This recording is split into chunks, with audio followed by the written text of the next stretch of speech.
Kita kan coba mengerti hari ini apa yang Tuhan rindukan, sangat rindukan atas kehidupan kita. Selama ini banyak gereja yang punya konsep yang salah. Salahnya adalah begini, bahwa Tuhan itu tanpa kita sadari dalam pengajaran di beberapa gereja, kalau saya nggak berkata banyak gereja, Tuhan itu dan Bapa di surga hanya kita nikmati buat diri kita sendiri tanpa kita sadari. Kalau terlalu lama kita terbiasa dengan kebaktian-kebaktian, dengan ibadah-ibadah. Nanti anak-anak muda kalian perhatikan contoh ini ya, fakta ini. Nah, kenapa saya berani berkata seperti itu? Saudara, setiap kali kalau kita datang ke kebaktian, dari mulai pujian, doa, khotbah, kesaksian, semuanya, sepertinya wah, hidup itu indah, hidup itu nggak ada masalah, hidup itu menyenangkan. Wah, Yesus itu luar biasa, dia itu Bapa yang baik. Betul, kita tidak ragu-ragu lagi akan semua kebenaran firman itu. Tetapi kalau cuma itu yang kita tekankan, Yesus itu baik, dia itu penjawab doa, jangan khawatir saudara, jangan takut, wah dia melindungi, dia menjagai, betul. Tapi kalau hanya itu yang kita pelajari, maka kita jadi Kristen yang salah. Kenapa? Sebab di luar gedung ini, di luar kebaktian ibadah kita, setan dan masalah dan dosa itu luar biasa. Kira-kira ya atau tidak? Nah, sepertinya kalau kita sudah di dalam gereja, kita dalam kebaktian, sepertinya kita sudah di dunia yang lain begitu. Ada di luar sana luar biasa. Saya beri contoh anak-anak muda. Saya terbiasa kumpul orang. Tadi kenapa Ibu Gembala maksa saya masuk? Saya nggak mau masuk dulu. Saya ingin dengar apa yang dibicarakan oleh anak-anak muda itu. Saya kaget. Mungkin berapa anak muda tidak memperhatikan. Dari cara saudara bicara dengan temanmu, dari cara saudara tertawa dan segala macam. Maaf, ini mengerikan sekali. Dengarkan orang-orang tua, dengarkan ketua pemuda, dan inilah fakta. Saya beri contoh dengan pertanyaan, dan saya minta baik anak-anak muda maupun orang-orang tua jawab dengan jujur.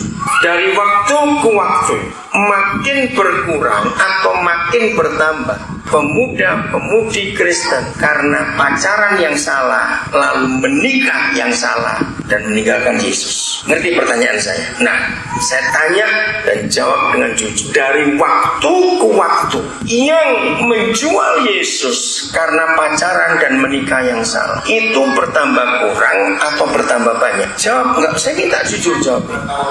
Nah, itu saya dengar dari kalian tadi tanpa kalian sadar.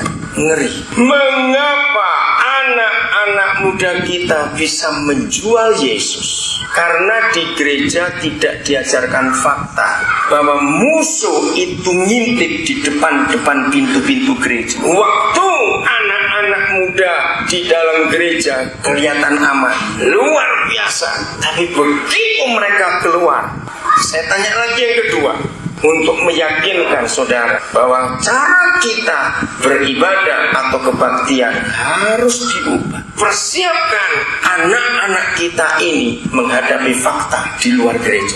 Jangan anak-anak kita dikamuflase, atau kata kamuflase, dibohongi. Oh, Yesus itu baik, Tuhan itu luar biasa, Bapak kita hebat, itu betul. Tapi ajari mereka perang.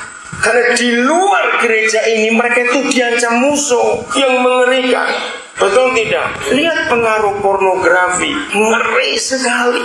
Kita harus memberitahu, ini bahaya. Tanya saya yang kedua, maaf ya jangan tersebut. Di antara pemuda dan pemudi, walaupun saya tahu jawabannya, saya ingin meyakinkan supaya di daerah Ngabang ini, Kabupaten Landak ini, setan gak terus mencuri anak-anak kita. Saya pernah jadi guru sekolah minggu hampir 14 tahun, 13 tahun sekian bulan. Saya nangis dan saya marah kalau ada anak-anak remaja yang pernah saya didik di sekolah minggu, lalu dewasanya hancur. Saya sedih. Saya akan berkata, Tuhan, saya bersalah. Berarti selama saya jadi guru sekolah minggu, saya tidak menanamkan firman yang benar, sehingga anak itu hilang waktu mereka menjelang remaja ke pemuda.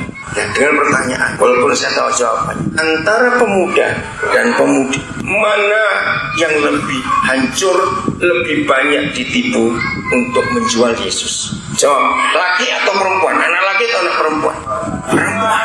Adik-adik yang umpan kau dengar diri, korban sudah banyak. Semua pendeta yang hadir malam ini, semua gembala yang hadir hari ini, kita harus lihat fakta ini. Percabulan, pornografi, ngeri. Ini jauh dari keramaian, dari kota besar jauh. Tapi setan di mana-mana sama. Mereka bisa nyusup kemana saja. Adik-adik, anak muda, perhatikan ini untuk kalian. Nah, ajari mereka bagaimana bisa menolak. Saya harus ngomong. Kenapa saya harus tanya yang kedua tadi, antara laki dan perempuan? Dan jawabannya yang perempuan lebih banyak. Dengarkan, kelompok-kelompok tertentu. Dengar ya. Itu muda-mudanya memang dilatih. Dengar ini, sengaja dilatih untuk cari gadis-gadis Kristen. Simpan hal, ingat itu baik. Orang-orang tua bukan marah kepada anak-anak, bukan bentak anak-anak, tapi ajari anak-anak. Kalau tidak, terus mau bagaimana ini anak-anak kita? Ini baru yang anak-anakmu. Yang berikut, contoh kecil, tapi ini fakta. Kalau kita tidak melihat firman Tuhan secara utuh, ya. Saudara masih ingat 1 Tesalonika 5 ayat 23? Yang belum tahu atau lupa silakan buka, saya akan bicara terus. Silakan. 1 Tesalonika 5 23. Coba lihat semuanya. Bapa di surga itu menghendaki yang diselamatkan, yang dipulihkan, yang disempurnakan itu bukan cuma roh kita. Anak-anak muda, kalian baca Alkitab. Yang nggak bawa Alkitab, pinjam sebelahnya.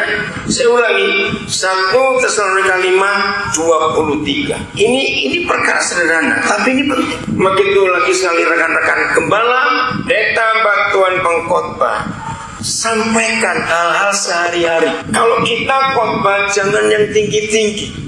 Cuma bicara surga, neraka, bicara Yudea, Galilea, Samaria. Jangan, yang fakta. Kalau jemaat ini pulang dari kebaktian lalu menghadapi fakta hidup, itu bagaimana? Banyak yang akan dipersiapkan. Sama seperti ilustrasi. Waktu saya masih kecil, saya suka baca-baca buku dan banyak cerita-cerita. Nah, suatu hari diceritakan keluarga kelinci. Dengar ya, saya ambil ilustrasi. Saya bersyukur, saya masih banyak ingat cerita-cerita waktu masih kecil. Bukan cerita Kristen. Ini secara umum. Ada keluarga kelinci. Kan kita tahu kelinci itu kan binatang yang cepat beranak, bukan? Dan punya anak banyak. Kelinci tahu ya sini ya? Orang sini bilang apa? Kelinci juga atau? Kelinci juga, oke. Nah, suatu hari saya masih SD, antara kelas 3, kelas 4 begitu. Saya baca cerita itu. Keluarga kelinci punya 8 anak. Di rumah, mereka baik-baik, jadi bersepuluh. Ayah ibunya dengan 8 anak. Di rumah, mereka hidup bahagia, hidup harmonis. Nah, tapi sayang, ayah ibu kelinci tidak mempersiapkan bahayanya kalau 8 anak ini mulai keluar dari liangnya. Mereka nggak diajari ada burung yang bisa tangkap mereka, ada ular yang bisa makan mereka, dan ada binatang-binatang yang lain.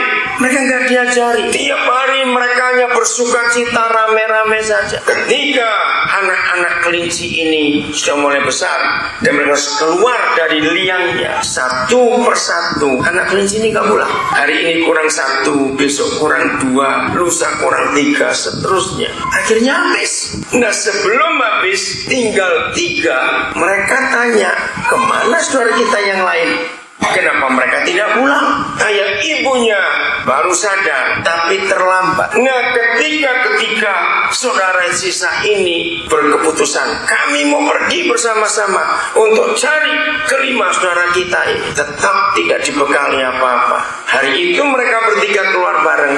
Hari itu juga mereka tak pulang. Nah, saya mau baca itu sebagai anak-anak. Ngerti? Orang tua kita lihat.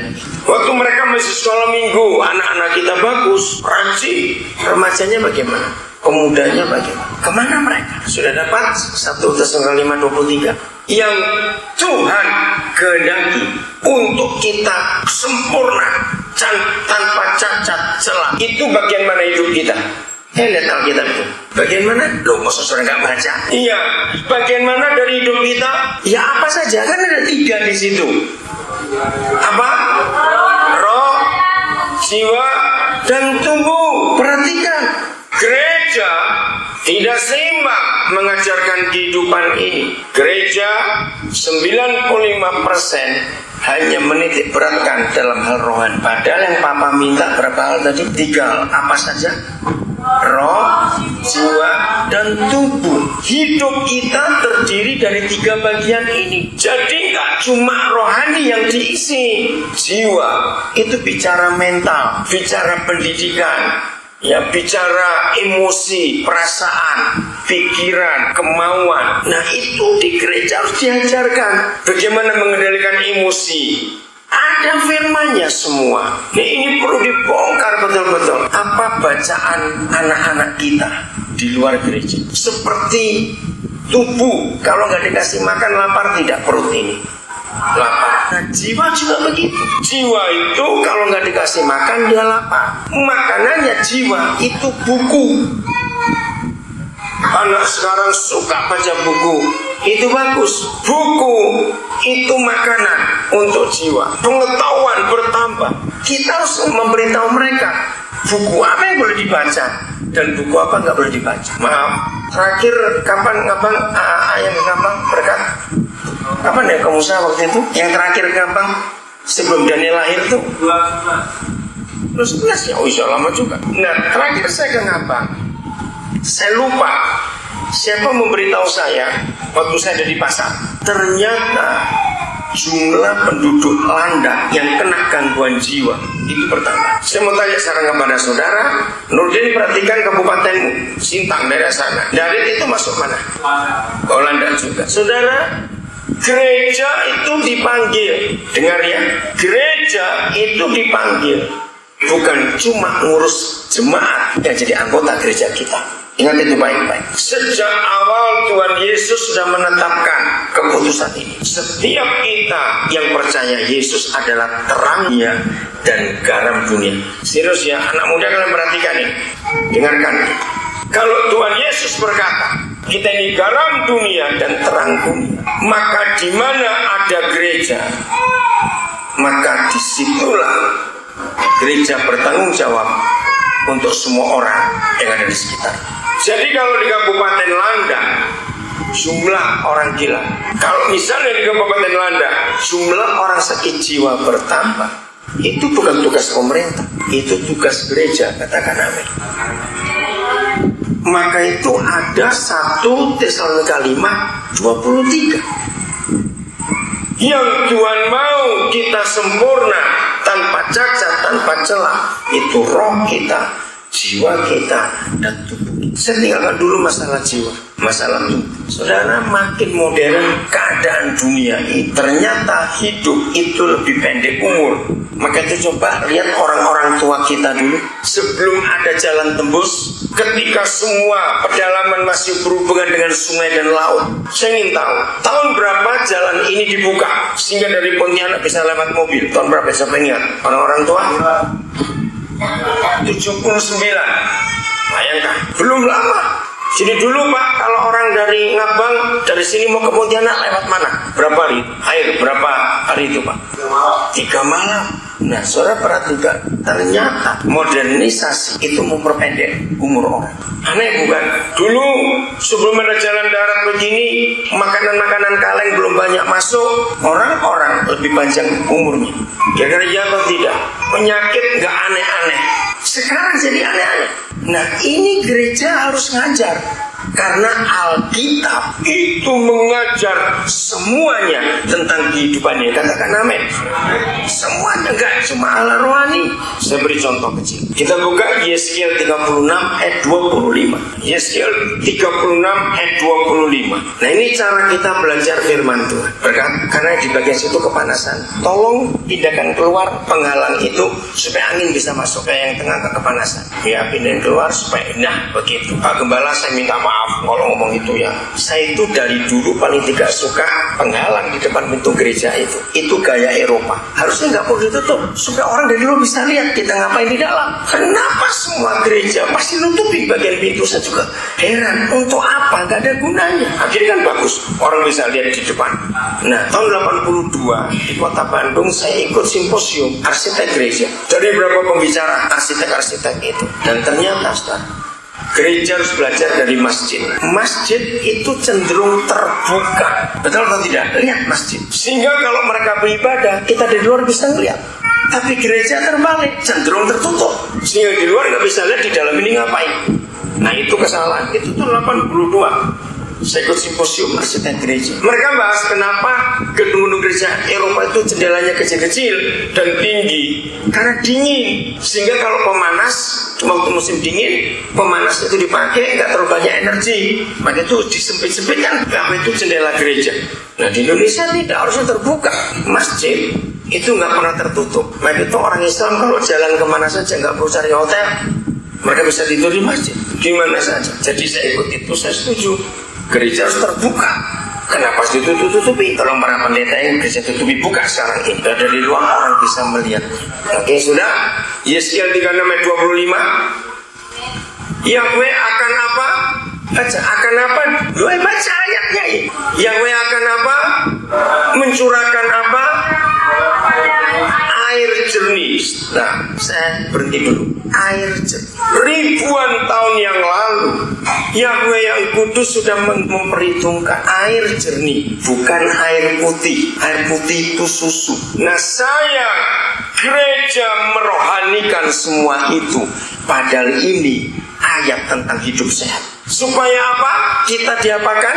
Baca Alkitab saudara itu. Mentahirkan. Nah, kata mentahirkan itu dari bahasa Arab. Tahir itu dari bahasa Arab. Di dalam bahasa agama, termasuk agama Islam, tahir itu bebas dari dosa. Tapi kata tahir yang sesungguhnya itu sehat, saudara. Nah ini yang gereja banyak nggak tahu. Jadi begini, kalau saya pengkalimatkan, aku Yahweh akan mencurahkan air jernih kepadamu supaya engkau sehat. Jadi tolong rekan-rekan hamba Tuhan, roh, jiwa, dan tubuh kita, baik kita para gembala maupun jemaat, harus sehat. Harus tiga-tiganya. Karena Tuhan ingin kita tanpa cacat, tanpa celah, sempurna di hadapan Dia. Itu luar biasa. Nanti bicara hubungan suami istri. Kalau gereja memperhatikan semuanya ini, maaf ya, maka gereja tidak suka bicara begini. Yang sering terjadi salah. Begitu ada orang punya masalah, entah sakit, entah rumah tangga kacau, atau hutangnya banyak, maaf, gereja berkata, ya kita berdoa saja. Mari kita doakan. Nah ini konsep yang salah. Masalah termasuk penyakit, masalah keluarga, masalah hutang, itu nggak bisa didoakan. Itu harus diselesaikan. Kalau ada jemaat punya hutang, jangan didoakan, diajari, ditolong. Kenapa kamu sampai punya hutang? Dari mana awalnya ini? Nah, terus diajari manajemen keuangan keluarga. Ada ayatnya. Kitab Ulangan itu banyak bicara soal itu. Bapak kita, Yahweh Tuhan kita itu telitinya luar biasa. Saya akan ungkapkan contoh kecil, tapi ini fatal. Siapa ingat berapa juta orang Israel yang dituntun Musa keluar dari Mesir ke Kanaan? Berapa jumlahnya? Saya paling nggak suka dengar firman putus-putus. Saya harus serius. Itu tolong rekan-rekan hamba Tuhan, kalau khotbah jangan ngomong terus. Perhatikan setiap orang, dia itu dengar atau tidak. Kalau tidak, percuma kita jadi hamba Tuhan. Maaf ya, karena kamu terpotong, saya lanjutkan. Caranya menghitung begini. Di dalam kitab Bilangan pasal 1 itu ada angka jumlah anak laki-laki yang 20 tahun ke atas yang dipimpin Musa itu 630.000 sekian. Jadi setengah juta lebih yang umur 20 tahun ke atas. Berarti mereka punya adik lagi tidak? Punya kakak tidak? Kita ambil aja. Orang Israel itu anaknya banyak-banyak. Nggak ada yang 5, di atas 10. Nah kalau 630.000 dibagi 10, bapak ibunya ada berapa? Cepat ayo hitung kasar. 630.000 dibagi 10. 63.000. Nah, jadi ayah ibunya 63.000 kali 2 berapa? 126.000. Ditambahkan 630.000 jadi berapa? Oke, ngerti ya? Belum opa-omanya dan banyak lagi. Jadi kira-kira yang dipimpin Musa itu 3 juta jiwa. Nah ini saya beri contoh. Saya suka menyelidiki hal-hal seperti itu gara-gara 1 Tesalonika 5:23. Oke, pertanyaannya, jangan saudara mikir yang aneh-aneh. Ini kehidupan dan ternyata ditulis di Alkitab. 3 juta orang tiap hari berak enggak? Lu cepat jawab ini.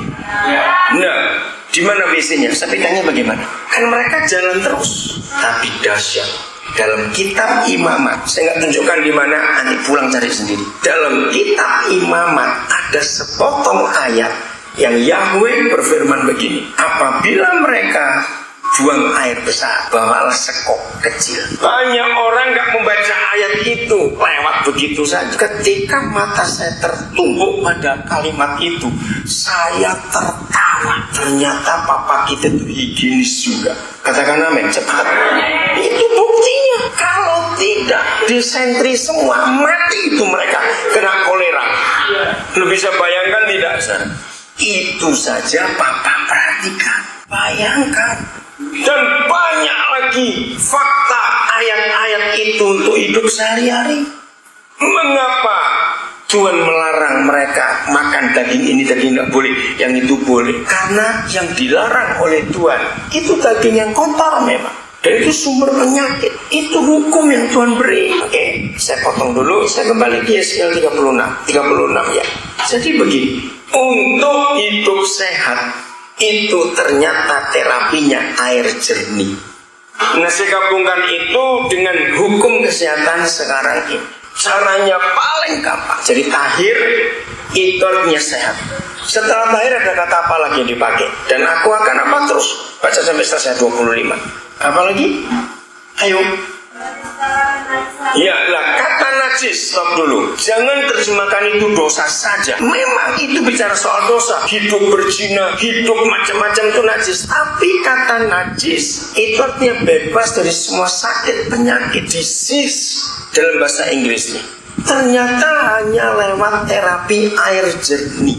Nah, saya mempelajari Alkitab dengan konsep itu. Saya bersyukur kepada Tuhan. Saudara, perhatikan. Tubuh kita itu 70% itu air, cairan 70%. Maaf, bagi yang pernah lihat mayat. Begitu mayat itu sudah 3 hari, dia pasti mencair. Karena memang ini air. Hidup sehat. Ingat ya, siapa ingat dalam hukum Taurat? Lemak itu boleh dimakan atau tidak?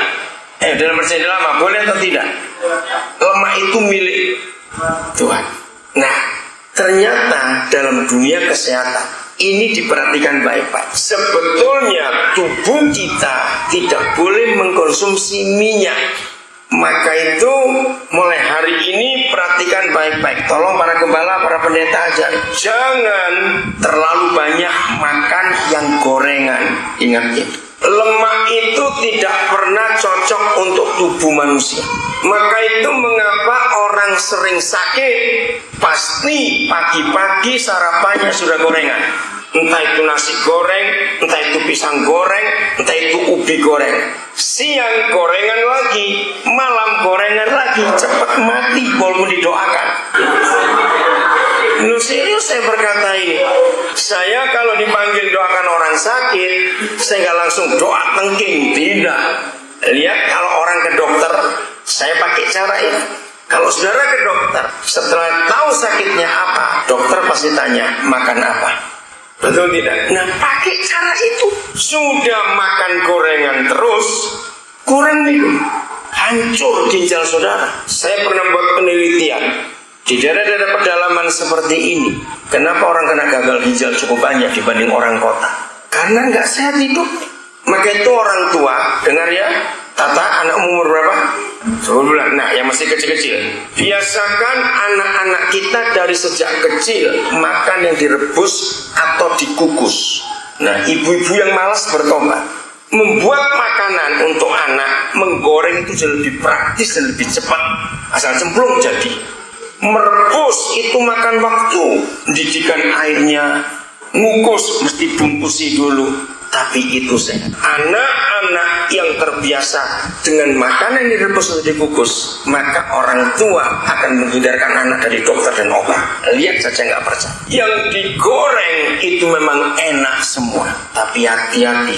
Apalagi yang makanan di jalan, yang pinggir-pinggir jalan, minyak goreng itu setelah 2 kali dipakai tidak boleh dipakai lagi. Yang ketiga pasti racun. Kan dia sudah jenuh. Nah sekarang kita lihat orang jualan itu bisa sampai 10 kali, 15 sampai hitam seperti itu. Itu racun semua. Maka itu hati-hati. Ini penting sekali untuk kita menjaga kesehatan kita. Maka itu kalau seorang nggak ngerokok tapi hidup nggak sehat, sama saja goblok. Itu bunuh diri juga. Lihat itu baik-baik. Ngerti ya sekarang? Para pendeta saja. Maaf, jangan tersinggung. Tapi saya ngomong, saya meneliti mengapa pendeta-pendeta Protestan dan pastor Katolik lebih panjang umur daripada pendeta Pantekosta. Kira-kira iya atau tidak? Cepat jawab jujur, saudara. Saya pernah buat riset soal itu. Di antara semua penyebab karena konsep ini. Pendeta-pendeta Pantekosta modelnya cuma darah Yesus. Bisa. Kalau itu yang dilarang, jangan didoakan. Itu tetap penyakit. Jadi konsep doa saja itu salah. Konsep percaya saja itu salah. Maka itu banyak pendeta Pantekosta umur pendek karena salah konsep dalam hidupnya. Nah, pagi-pagi ini terapi air jernih ya. Pagi-pagi minimal sebelum apa-apa langsung minum air jernih 0,5 liter. Dengarkan itu baik. Pagi-pagi. Kalau 2,5 liter terlalu banyak, 2 gelas. Kalau bisa 3 gelas itu bagus. Lalu periksa kencing, bukan ke dokter. Begini caranya. Kencing saudara boleh berwarna itu hanya sekali sehari waktu bangun pagi. Kenapa kalau kita bangun pagi kencing kita pasti berwarna kuning? Karena semalam itu tidur, tubuh ini membersihkan semuanya. Jadi waktu kita tidur semua kotoran dibersihkan dan keluarnya lewat kencing. Maaf, maka itu orang yang sehat bangun pagi pasti pingin ke belakang karena semalam itu dibersihkan dan harus dibuang. Nah, setelah itu sepanjang hari kencing kita tidak boleh berwarna, harus jernih. Perhatikannya, kalau kencing harus jernih. Kalau kencingnya berwarna, maka tubuh kita kurang air. Untuk mencuci semuanya itu tubuh ini perlu air. Nah, air yang sisa paling banyak itu di dalam darah. Yang suka tahu motor, servis, tahu karburator, tahu ya, itu tempat apa? Untuk apa? Ayo, karburator fungsinya itu apa? Suka pakai motor nggak tahu karburator untuk apa? Itu motor cepat rusak. Karburator itu fungsinya itu apa? Menyaring apa? Nah, jawab itu ditanya. Untuk menyaring bensin. Ginjal kita itu karburator. Semua makanan yang kita masukkan ke tubuh itu pasti ada sampah. Nah, kalau tubuh kurang air, ginjal itu perlu air untuk mencuci. Karena air kita kurang minum, maka ginjal ngambil air dari darah. Maka itu kenapa kencing bisa berwarna. Sebetulnya itu ambil air dari darah saudara. Manusia sehat 1 hari minimal harus kencing 10 kali. Kalau saudara kurang 10 kali kencing, pasti kencingmu berwarna dan kau pasti sakit. Jadi terapi air bersih itu gampang. Sehari itu manusia perlu 8 gelas. 8 gelas ya. Itu 2 liter. Jangan lebih dari 3 liter. Enggak sehat. Nanti vitamin mineral keluar semua. Cukup 2 liter, paling lebih sedikit 10 gelas. Kalau panas betul. Itu penting sekali saudara, untuk hidup sehat. Nah, itu terapi air bersih. Janjinya makanan. Yang hobinya minum kopi, minum teh, minum minuman kaleng, dan tanpa air engkau akan pendek umur. Uangmu habis untuk ke dokter. Lihat saja. Nah, ini secara tubuh harus sempurna, tanpa cacat, tanpa celah. Itu permintaan Tuhan. Dengarkan. Yang biasanya sering sakit kepala, lalu di dompetnya, di tasnya selalu ada obat-obat sakit kepala, mulai hari ini bertobat. Obat-obat itu racun sudah. Sejak saya menikah, istri saya itu heran lihat saya. Bahkan sampai hari ini, umur saya hampir 60 tahun. Sampai hampir umur 60 ini saya belum pernah tahu yang rasanya sakit kepala itu seperti apa. Belum pernah. Sampai orang itu heran. Jadi kamu tuh gak pernah pusing? Enggak.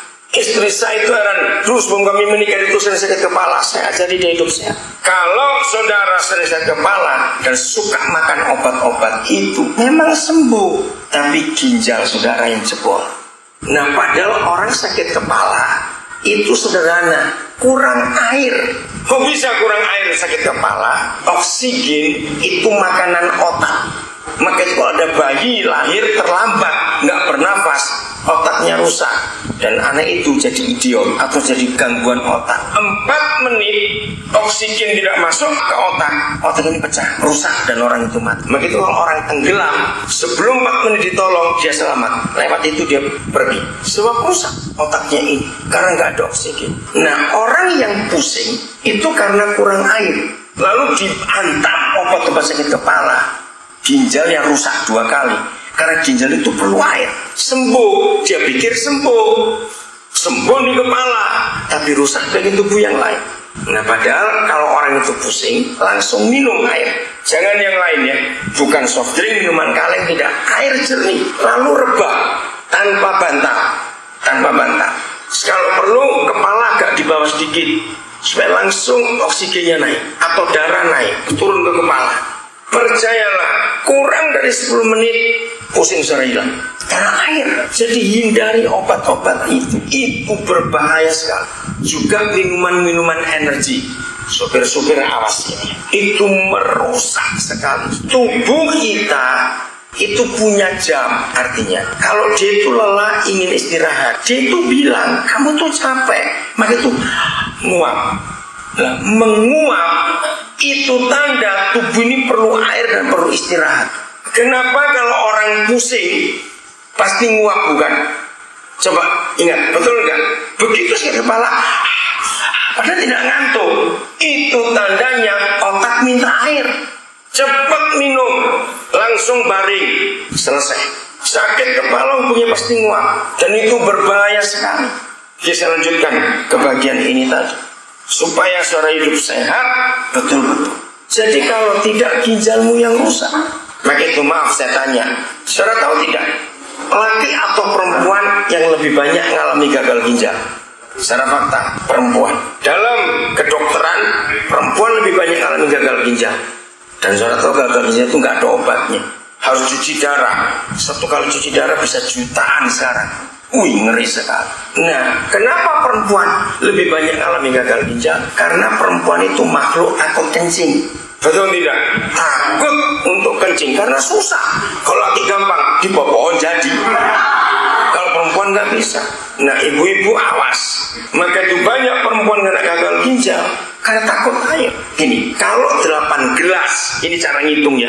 Kalau 8 gelas itu sehari 24 jam, kita potong tidur 8 jam, sisa berapa jam untuk bekerja, untuk hidup? Coba 18, 24 dikurangi 8, berapa? 16. Nah, 16 dibagi 8, tiap 2 jam minumlah 1 gelas, tiap 2 jam 1 gelas. Kalau itu kita pakai, hidup pasti sehat. Karena ayat itu tadi, terapi air jernih. Betul, tubuh itu sehat. Jadi nggak usah langganan dokter. Tiap kencing lihat dulu warnanya. Selama jernih, nggak ada warna, sehat. Boleh berwarna hanya sekali waktu pagi. Ini contoh-contoh yang ada dalam kehidupan kita. Baik, saya akan lanjutkan. Anak-anak muda, perhatikan ini. Mari kita buka satu ayat ini supaya kita hidup berkemenangan betul-betul. Ya, 2 Timotius 2, 20 sampai 22. Jadi ajari melihat fakta dalam kehidupan ini. Enggak cuma dikamuflase, dibohongin. Ada fakta dalam hidup ini. 2 Timotius 2 ayat 20 mulai. Saya akan baca. Dalam rumah yang besar, ini bicara rumah Tuhan, bukan hanya terdapat perabot dari emas dan perak, melainkan juga dari kayu dan apa? Ayo baca. Dan tanah. Oke, saya stop dulu. Siapa pernah masuk ke rumah bupati Landak atau gubernur Kalimantan Barat? Nah, kalau saudara pernah masuk ke istana presiden, ke rumah raja, ke rumah siapa saja, ada nggak alat-alat hidup di rumah-rumah orang hebat itu dari kayu dan tanah juga? Ada tidak? Ada. Pasti di bagian belakang, bukan tempatnya. Di bagian dapur, perabot-perabot yang dari emas dan perak, pasti itu ditaruh di bagian depan. Perhatikan kalimat berikut. Yang pertama itu dari apa? Saya baca terus. Yang pertama dari apa? Emas dan perak. Dipakai untuk apa? Saya baca kitab saudara. Dipakai untuk apa? Maksud yang mulia. Dan yang terakhir dari apa? Ya, dari apa yang terakhir? Kayu dan tanah. Dipakai untuk maksud apa? Kurang mulia.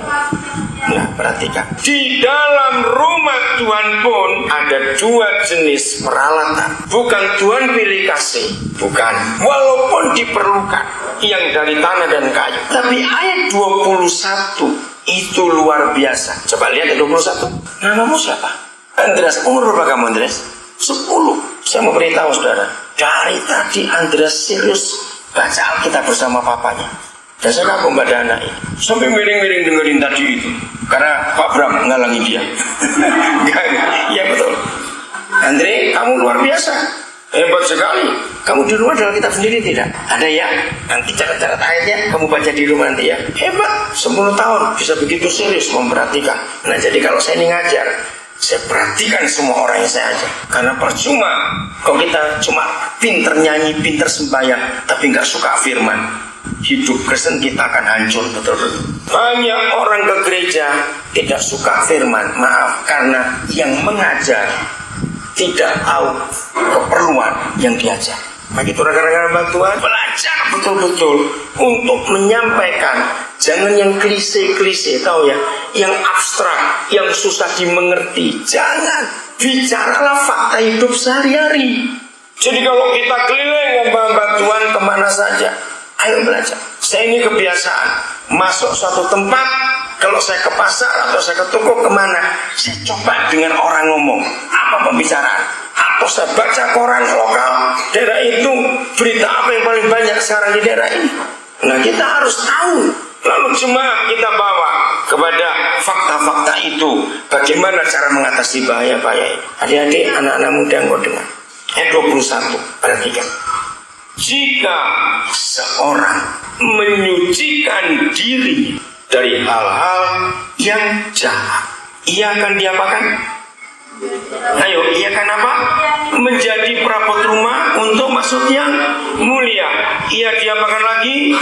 Dikuduskan. Diapakan lagi? Dipandang layak untuk dipakai tuannya. Siapa Tuhan kita? Loh, siapa Tuhan kita? Yesus.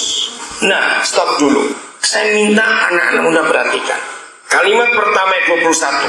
Jika seorang menyucikan dirinya dari hal-hal yang jahat, maka ia akan dipandang layak oleh tuannya, dipakai dan semuanya itu. Pertanyaannya, kalau begitu, seseorang itu dipakai Tuhan jadi alat yang mulia atau yang kurang mulia, itu tergantung Tuhan atau tergantung kita? Jawab yang baik, tergantung Tuhan atau tergantung kita? Ayat 21. Jelas kita. Kalau kita bagaimana? Ayo. Ya, kamu tadi yang saya tanya batuk, kamu lagi mikir apa? Tergantung kita. Kalau kita bagaimana? Saya tanya kamu. Nah, kamu tuh melamun. Kenapa? Kemana pikiranmu? Nah, saya bisa tahu orang itu melamun atau tidak. Maaf ya, saya sayang kamu. Ada banyak gangguan di pikiran. Mungkin sebentar lagi kamu janjian sama teman-teman. Serius ya, maaf. Kalau saya tegur kamu, bukan saya nggak suka kamu. Ini masalahnya anak-anak muda. Kita harus serius dalam hidup. Yang punya pemutar-pemutar CD atau DVD harus tahu film-film apa yang kita putar. Tolong gereja, kita harus tolong anak-anak muda. Saya ulangi lagi, perhatikan. Jika seorang menyucikan diri dari hal-hal yang jahat, orang itu pasti dipakai oleh Tuhan itu untuk maksud yang mulia. Jadi tidak tergantung Tuhan, tergantung siapa kita. Mau membawa hidup kita kemana? Percabulan sekarang luar biasa. Saya ulangi lagi, tolong rekan-rekan gembala, hamba Tuhan yang hadir saat ini, dekati anak-anak muda kita untuk mereka cerita terbuka dengan kita. Maaf kalau saya mengajarkan ini ya, tolong ukur ini. Maaf, jangan tersinggung. Tapi ini fakta. Saya sebagai gembala, salah satu ukuran yang saya pakai dalam keberhasilan saya menjadi hamba Tuhan itu bukan berapa kolektor saya, bukan berapa banyak orang yang hadir di gereja saya, tidak. Berapa megah gedung gereja saya, tidak. Dengarkan rekan-rekan hamba Tuhan, salah satu ukuran yang saya pakai, nggak banyak, salah satu. Misalnya, dalam setahun di gereja saya ada 5 pernikahan. Misal, ada 2 saja dari 5 pernikahan itu hamil dulu. Saya berkata, Tuhan, saya gagal jadi gembala. Kenapa saya pakai ukuran itu? Saya tidak mengajarkan pada anak-anak muda kebenaran tentang seks sampai mereka rusak seperti ini. Adik-adik, engkau ingat salah satu contoh lagi, tolong rekan-rekan gembala. Di seluruh dunia ini, dengar ya, di seluruh dunia ini ada banyak LSM. Tahu kata LSM ya? Ada banyak kelompok-kelompok, macam-macam, jutaan jumlahnya. Gereja sebenarnya masuk sebuah lembaga kemasyarakatan dalam bentuk agama. Satu-satunya lembaga di dunia ini yang minta anak sulung itu cuma Alkitab dan gereja. Katakan apa? Tidak ada yang pernah bicara tentang anak sulung kecuali kita. Yahweh, dia adalah satu-satunya pribadi yang bicara tentang anak sulung. Maka itu Alkitab ini penuh dengan anak sulung. Tahun 70-an saya dapat rahasia ini, bisa khotbahkan terus. Dengar ya, dengarkan pendeta, dengar. Ternyata tidak semua anak pertama itu anak sulung. Kaget waktu saya dapat itu dari Roh Kudus tahun 79 kira-kira. Kenapa bisa begitu, saya tanya. Setelah saya selidiki Alkitab, saya terbelalak. Mengapa seks bebas? Mengapa pergaulan bebas? Mengapa pornografi? Mengapa percabulan diobral oleh iblis? Ternyata iblis paling benci dengan anak sulung. Alkitab menuliskan, anak sulung hanya dilahirkan oleh seorang gadis. Jadi ketika Tuhan menciptakan selaput darah di rahim gadis, dengar anak-anak gadis, Tuhan gak iseng. Apa saja yang Yahweh ciptakan, dia pasti punya tujuan. Katakan amin. Apa saja. Dalam hukum Taurat, segala sesuatu disebut kudus atau suci itu kalau ada tanda darah. Saya minta saudara jawab. Kalimat lain tentang keperawanan di dalam bahasa Indonesia itu menggunakan kata apa? Kegadisan, keperawanan, ada lagi selaput darah, ada lagi kesucian. Nah, kata itu yang saya mau pakai. Mengapa dalam bahasa Indonesia selaput darah disebut kesucian? Karena itu bahasa Taurat. Maka itu mengapa ini orang-orang tua dulu yang bukan Kristen. Saya nggak tahu saudara punya sejarah nggak? Di banyak suku di Indonesia sejarah itu ada. Dulu tokoh-tokoh adat, tokoh-tokoh masyarakat, setiap kali ada pernikahan di kampungnya, di masyarakat, maka mereka harus meletakkan selembar kain putih di kamar pengantin. Dan besok pagi tua-tua adat akan memeriksa ada darah atau tidak. Kalau sampai nggak ada darah di kain putih itu, berarti sih pengantin perempuan tidak suci lagi. Itu urusan adat. Saya punya berapa buku dari berapa suku di Indonesia tentang hukum adat itu, dan itu luar biasa. Kalau saudara baca Ibrani 12 dan Wahyu 14, saya nggak ada waktu, tapi nanti cari di rumah. Di Ibrani 12 dan di Wahyu 14 itu ada pernyataan gereja anak-anak sulung. Tuhan itu mencari pada akhir zaman ini ada gereja yang isinya anak sulung semua. Nah, dalam gabungan yang saya pelajari antara Ibrani 12 dan Wahyu 14, kesimpulannya ternyata gereja anak sulung itu yang bisa menghancurkan iblis pada akhir zaman. Nah, setan kurang ajar. Mereka tahu sebelum mereka dihancurkan oleh gereja anak sulung, mereka menghancurkan semua pernikahan untuk tidak melahirkan anak sulung. Caranya apa? Free sex. Gadis-gadis, dengarkan. Berbahagialah engkau yang kau tetap gadis, karena akan melahirkan anak sulung. Maka itu jangan ada free sex. Dalam nama Yesus, gereja harus mengajari anak-anak lagi, jaga dirimu. supaya kau nggak kena kutuk. Nanti pulang baca ya 2 Samuel 13. Pasal ini, pasalnya gampang. 13 orang berkata engkau sial. Ternyata sial betul pasal ini. Di dalam 2 Samuel 13, saudara, itulah satu-satunya catatan di dunia. Saya katakan di dunia, karena saya sudah banyak keliling negara dunia, dan saya selalu minta bukti betapa hebatnya firman Tuhan. Enggak pernah ada catatan. Dengarkan, dalam 2 Samuel 13 ada kisah salah seorang anak Daud memaksa untuk tidur bersama pacarnya sebelum menikah. Dibujuk, dirayu, akhirnya cewek itu jatuh juga. Nah, Alkitab menulis, begitu hubungan seks selesai, besoknya cowok meninggalkan cewek. Nah, saya pernah diskusi dengan cukup banyak psikiater, psikolog dengan konsep ayat ini. Ternyata sampai hari ini pun terjadi hal yang sama. 90% kalau anak muda pacaran dan hubungan seks sebelum menikah, 90% dengarkan, si laki pasti meninggalkan si perempuan. Sampai hari ini terjadi. Kenapa begitu? Jawabannya, manusia memang kurang ajar. Setelah dia bisa merawani seorang, dia nggak pernah puas. Dia akan cari gadis lain, diperawani lagi.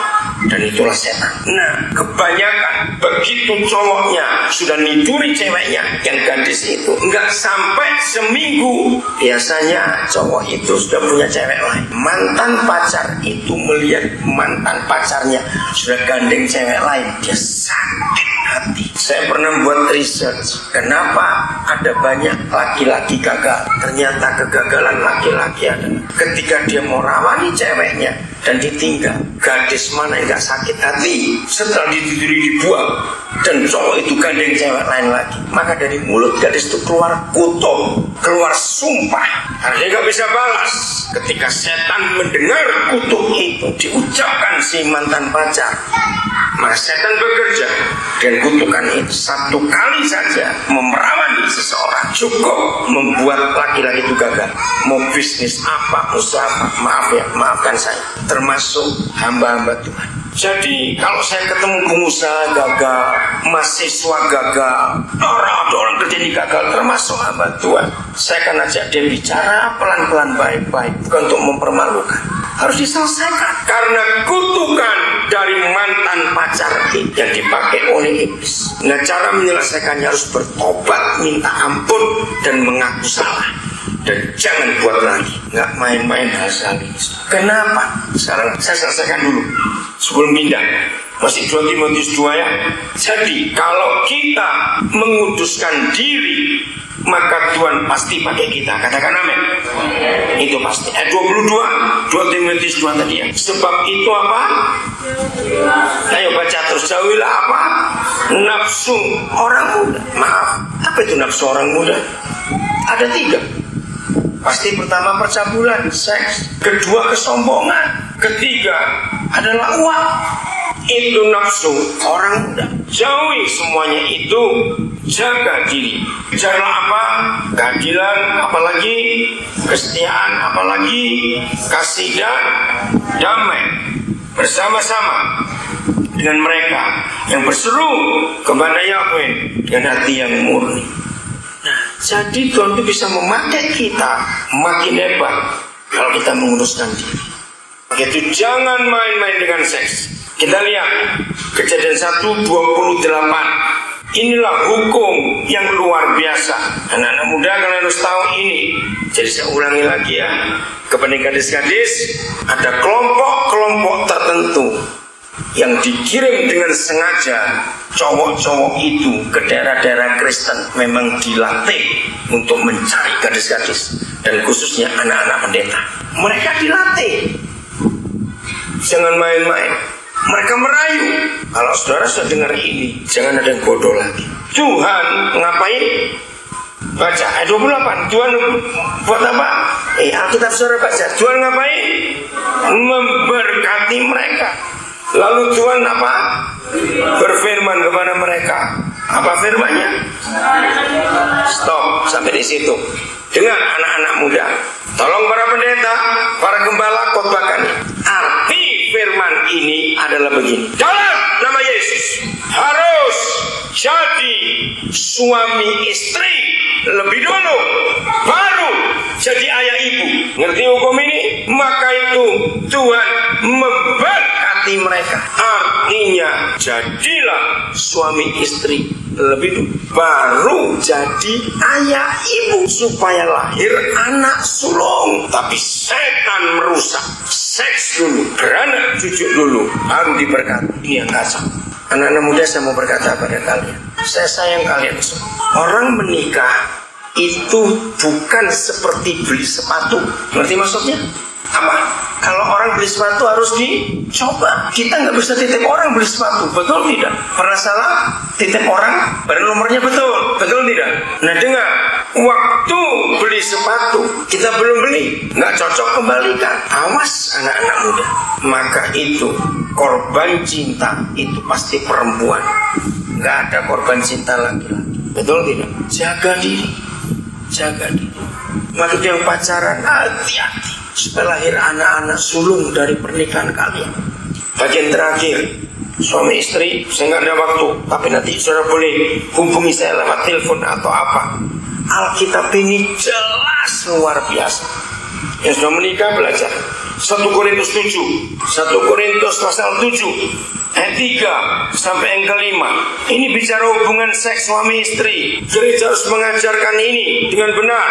Ya, 1 Korintus 7 ayat 3. Hendaklah suami memenuhi kewajibannya terhadap istrinya, demikian pula istri terhadap suaminya. Kata kewajiban arti hubungan seks.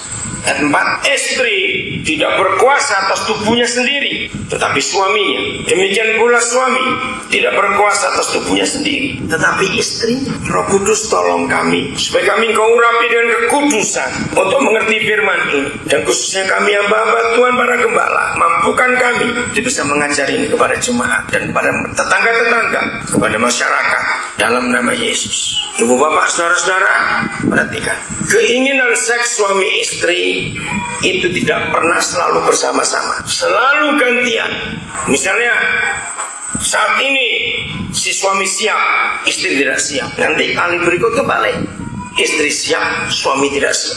Saya meneliti ayat ini, ternyata hasilnya 99%. Mengapa ada pendeta selingkuh? Ada orang Kristen selingkuh, ternyata gara-gara ayat ini gak diperhatikan. Kenapa Nurdin? Dia kenapa? Kenapa? Lepasin aja Nurdin, gak apa-apa di bawah. Mereka punya cara sendiri untuk menikmati hidup. Jangan paksa seperti keinginan kita. Orang-orang tua yang maksa anak makan 3 kali sehari, engkau goblok. Anak-anak tidak harus 3 kali sehari makan. Dengarkan ini, mereka itu punya jam makan sendiri, ya gak seperti kita. Katakan amin orang tua. Jadi kalau mereka lapar, mereka minta. Kalau mereka tidak minta, jangan dikasih goblok. Anak itu menderita karena tubuhnya belum perlu makanan. Kita seringkali kurang ajar, betul. Maka itu kenapa Yesus berkata, belajar dari siapa?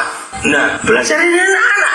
Jadi kita harus melihat salah mereka. Diam toh. Dari tadi papi sudah bilang kamu lepaskan anak itu. Kamu gak mau nurut. Sudah biarkan saja. Ikuti. Itu anak-anak saudara. Kita harus tahu apa yang mereka inginkan. Kita tidak boleh memaksa mereka ikut keinginan kita. Berarti kita biarkan mereka tidak. Salah. Kita harus arahkan. Mungkin di mobil. Saya lihat berapa jam tadi. Oke, saya lanjutkan. Lepaskan Nurdin. Atau suruh tengah-tengah sini Nurdin. Depan sini lebih luas. Tidak apa-apa. Suruh ke sini aja. Sini aja, tidak apa-apa, kamu duduk situ. Iya, biar dia main-main situ. Jangan keluar kamu, ntar gelap itu jatuh.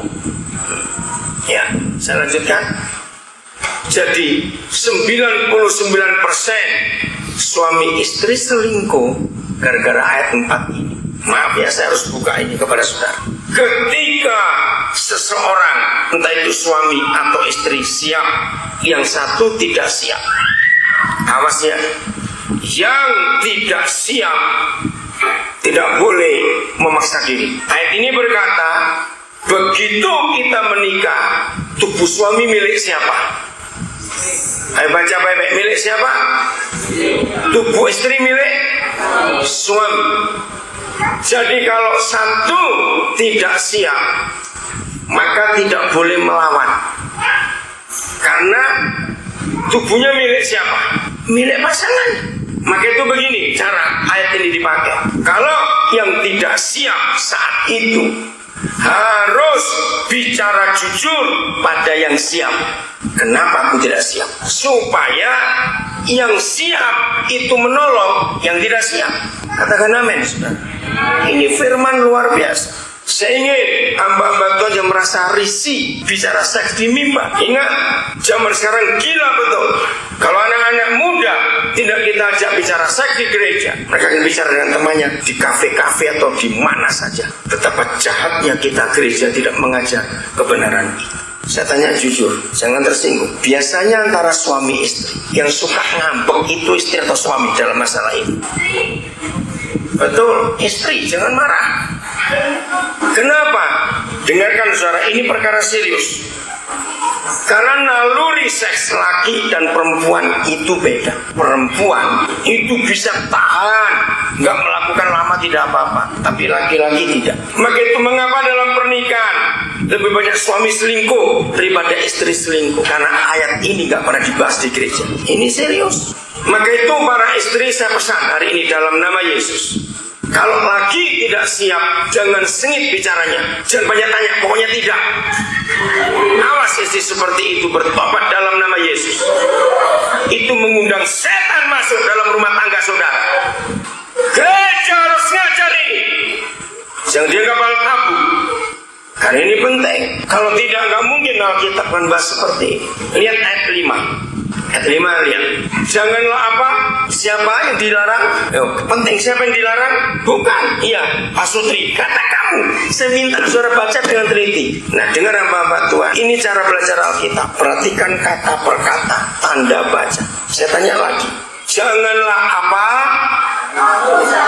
Nah, kamunya itu siapa? Suami istri. Nah, itu cara belajar. Suami istri tidak boleh saling menjauhi. Ini masalah hubungan di tempat tidur. Kecuali, nah ini kuncinya. Dengan apa? Ayo, dengan apa baca? Persetujuan bersama. Untuk kapan? Sementara waktu. Supaya kamu mendapat kesempatan untuk apa? Berdoa. Sesudah itu, hendaklah siapa lagi? Suami istri kembali hidup bersama-sama. Supaya siapa? Nah ini masalahnya. Supaya setan itu jangan menggodai kamu, karena kamu tidak tahan bertara. Ini dibahas di Alkitab, saudara. Kata kuncinya, keluarkan kalimat persetujuan bersama. Selalu berunding, nggak boleh maunya sendiri. Juga dalam hal keuangan. Dengar ya suami istri, banyak rumah tangga pendeta, rumah tangga anak Tuhan hancur karena ayat ini dilanggar dalam hal keuangan. Contoh begini, sesuaikan pendapatan setiap bulan. Ya, misalnya gaji setiap bulan, UMR di sini berapa? UMR berapa di sini? Ya, masa nggak ada yang kerja ini saya tanya. Berapa Pak Musa? Kalau orang-orang kerja bangunan berapa? Rata-rata 60. Oke, kalau sebulan tergantung ya. Nah, jadi begini. Misalnya pakai UMR saja. Suami istri buat garis. Misalnya belanja di bawah 50.000, misal begitu ya. Itu nggak perlu persetujuan bersama. Masing-masing boleh. Tapi 51.000 rupiah kalau kita mau belanja dan nggak ada pasangan kita, tidak boleh belanja. Harus berunding. Ngerti tidak? Nah, lihat berapa banyak rumah tangga hancur. Betul nggak? Karena malam pulang ke rumah ribut. Kenapa belanja begini banyak? Kenapa nggak tunggu aku tadi? Kenapa nggak bilang-bilang? Nah, setan masuk lagi dalam rumah tangga kita. Anak-anak yang jadi korban. Kalau kita ribut terus, anak-anak jadi korban. Betul tidak? Kita bertengkar terus, anak-anak jadi korban. Sayang waktu, saudara. Tapi saya pesan kepada saudara, khususnya para gembala, bongkarlah firman untuk hidup sehari-hari. Katakan amin. Jangan berkata lagi, ya doa saja. Jangan, saudara. Perlu ditolong. Masalah rumah tangga, suami nggak pulang-pulang, ya doa saja. Nggak bisa. Ditanya kenapa? Pasti masalah tempat tidur dan uang. Dua ini masalah utama dalam rumah tangga. Anak-anak muda, anak-anak remaja kita, sekolahnya nilainya jelek terus. Saya bilang, ayo doakan ya supaya kamu pintar. Nggak bisa. Untuk pintar kok didoakan. belajar.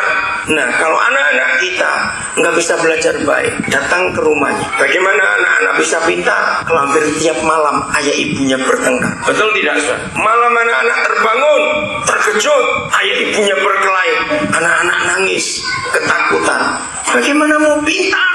Jadi nilai jelek jangan didoakan. Nggak dapat kerja, jangan cuma didoakan, selidiki. Kenapa dia ngelamar kerja nggak dapat-dapat? Oh, kurang ini. Tunjukkan mana kurangnya. Dan gereja menolongnya. Dan lakukan ini untuk tetangga-tetangga juga. Katakan amin para pendeta.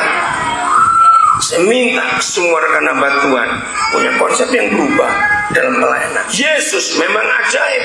Bapa kita luar biasa. Tapi kalau kita hidup tidak ngurut aturannya, mau ajaib bagaimana? Hutang nggak bisa didoakan. Kalau hutang bisa didoakan, enak saja. Kita pakai uang Yesus yang bayar. Itu konsep yang salah. Hutang diselidiki. Kenapa jemaat ini berhutang? Oh, ternyata begini cara pakai uang. Anak-anak muda nggak pulang-pulang ke rumah. Orang tuanya lapor. Ayo kita doakan. Nggak bisa. Diselidiki. Kenapa? Nah, bagaimana anak betah di rumah? Kalau di rumah banyak duri dan api. Ngerti maksudnya? Duri dan api orang tuanya yang buat. Jadi ngerti ya para pendeta? Tolong ya Sutris, Nurdin, anak-anak dengar kalian. Jadi gembala harus benar. Bagaimana cara mengembalakan mereka? Enggak cuma didoakan, harus diteliti apa penyebabnya. Karena semuanya harus ikuti aturan. Oke, ayat terakhir. Ini yang kita perlu perhatikan baik-baik. Saya buka kitab Filipi pasal yang ketiga. Filipi pasal yang ketiga ayat 10. Ayat yang terkenal. Nah, Filipi 3 ayat 10. Ayo baca sama-sama ya.